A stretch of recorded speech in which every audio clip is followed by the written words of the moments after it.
আল্লাহ তাআলা বলে, বান্দা শোনো, মৃত্যুর যন্ত্রণা সত্য সত্যই আসবে, যেটার থেকে তুমি নিজেকে পলায়ন করছিলে, মরতে তুমি কখনোই চাচ্ছিলে না, কিন্তু এটা শুনে নাও, যে মৃত্যু তুমি কখনোই চাও না, সেই মৃত্যুর যন্ত্রণা তোমার আসবেই আসবে।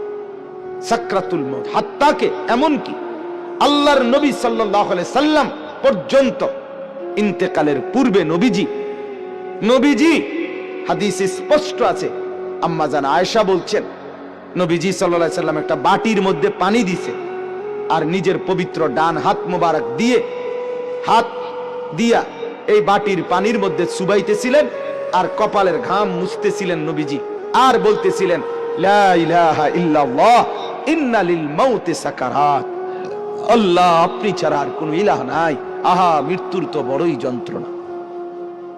নবীজি বলতেছিলেন, খুদ রাসূল বলতেছে, যার কষ্ট হওয়ার কোনো কারণ নাই, শুধু আল্লাহ তাআলা দেখাচ্ছিলেন, বন্ধু আপনার উম্মতের হালাত কেমন হয়।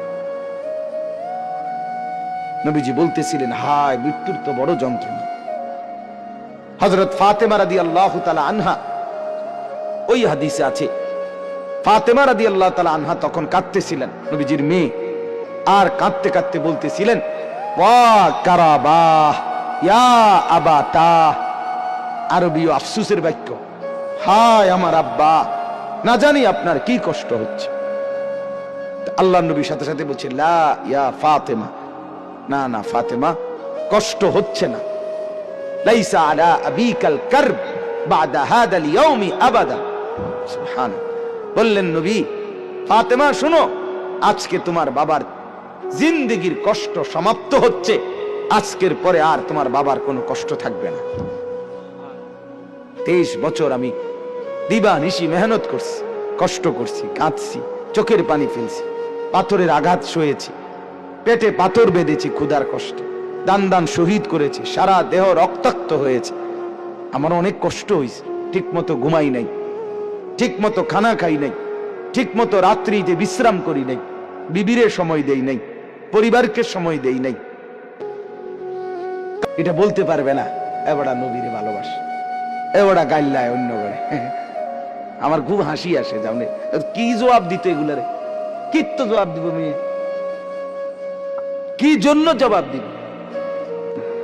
মৃত্যু তো খুব দ্রুত, আজ না হয় কাল, এবছর না হয় সে বছর, মরতে তো হবেই, আখিরাতে তো যেতেই হবে, কোনো সন্দেহ নেই। এজন্য বলতেছিলাম, আল্লাহ নবী সাল্লাল্লাহু আলাইহি ওয়াসাল্লাম বললেন যে আজকের পর থেকে তোমার বাবার আর কষ্ট থাকবে না। আমার বলার উদ্দেশ্য হলো সাকরাতুল মউত, মৃত্যুর যন্ত্রণা, প্রত্যেককে মৃত্যুর পূর্ব মুহূর্তে মৃত্যুর যন্ত্রণা সইতে হয়, ভীষণ যন্ত্রণা, ভীষণ ভীষণ, কিন্তু ঈমানদার সেই যন্ত্রণার মধ্যেই মজা পায়, মৃত্যুর সেই যন্ত্রণার মধ্যেই আনন্দ পায়। ঝাল তো খুব হয়েছে, কিন্তু স্বাদও তো লাগতেছে, ঠিকই না বলেন?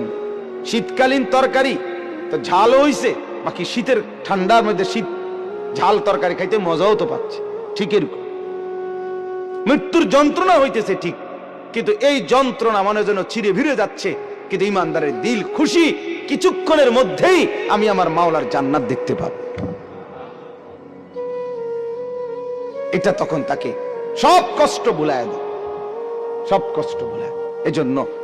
এজন্য হাদিসে আছে, নবীজির মৃত্যুর যন্ত্রণা তো হচ্ছে মৃত্যুর সময়, আল্লাহর নবী জবানে কি বলতেছিলেন, আল্লাহুম্মা রাফিকাল আলা, আল্লাহ আমি পরম বন্ধু, শ্রেষ্ঠ বন্ধু, আপনি মাওলার সান্নিধ্যেই যেতে চাই।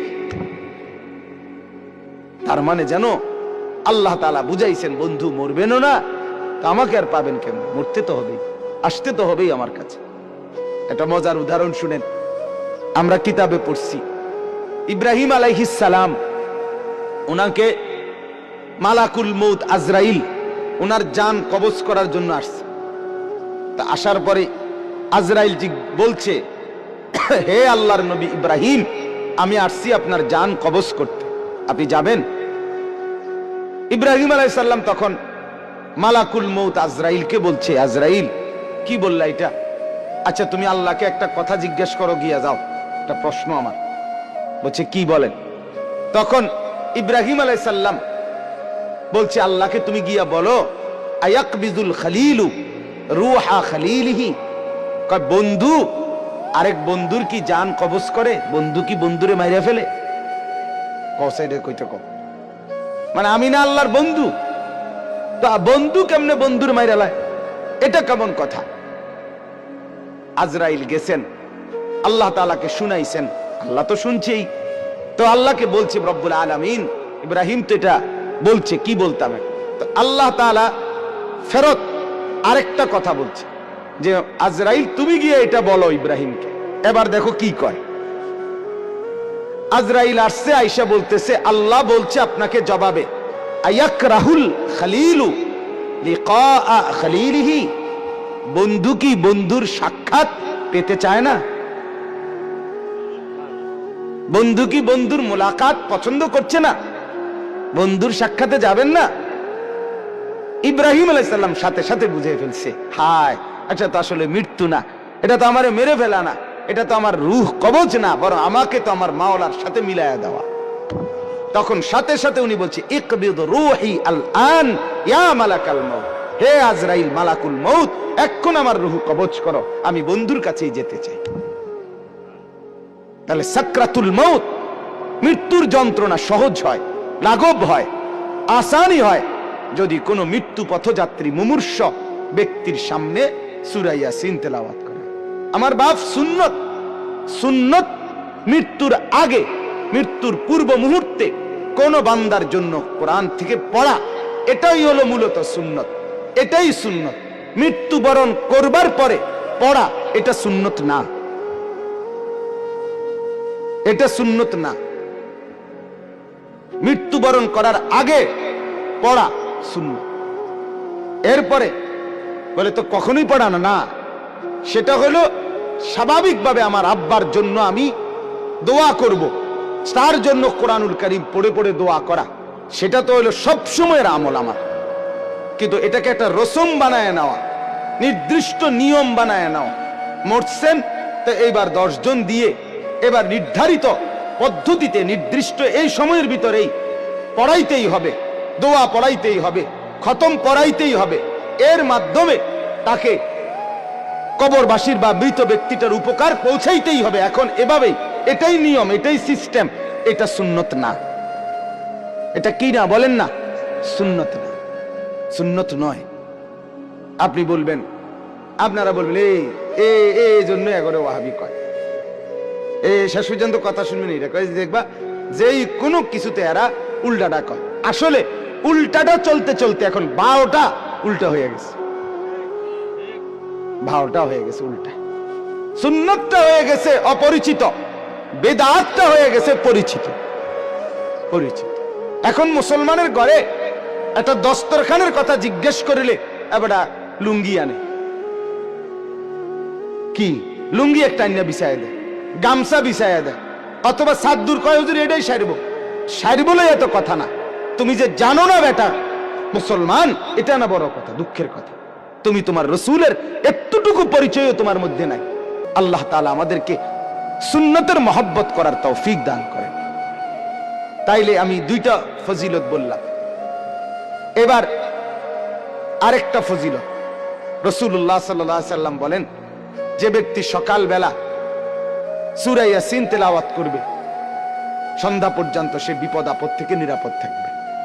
সন্ধ্যায় পড়বে, সকাল পর্যন্ত বিপদ আপদ থেকে নিরাপদ থাকবে। তাইলে সূরা ইয়াসিন অনেক ফজিলত, মৃত্যু পথযাত্রীর মৃত্যু যন্ত্রণা সহজ হয়।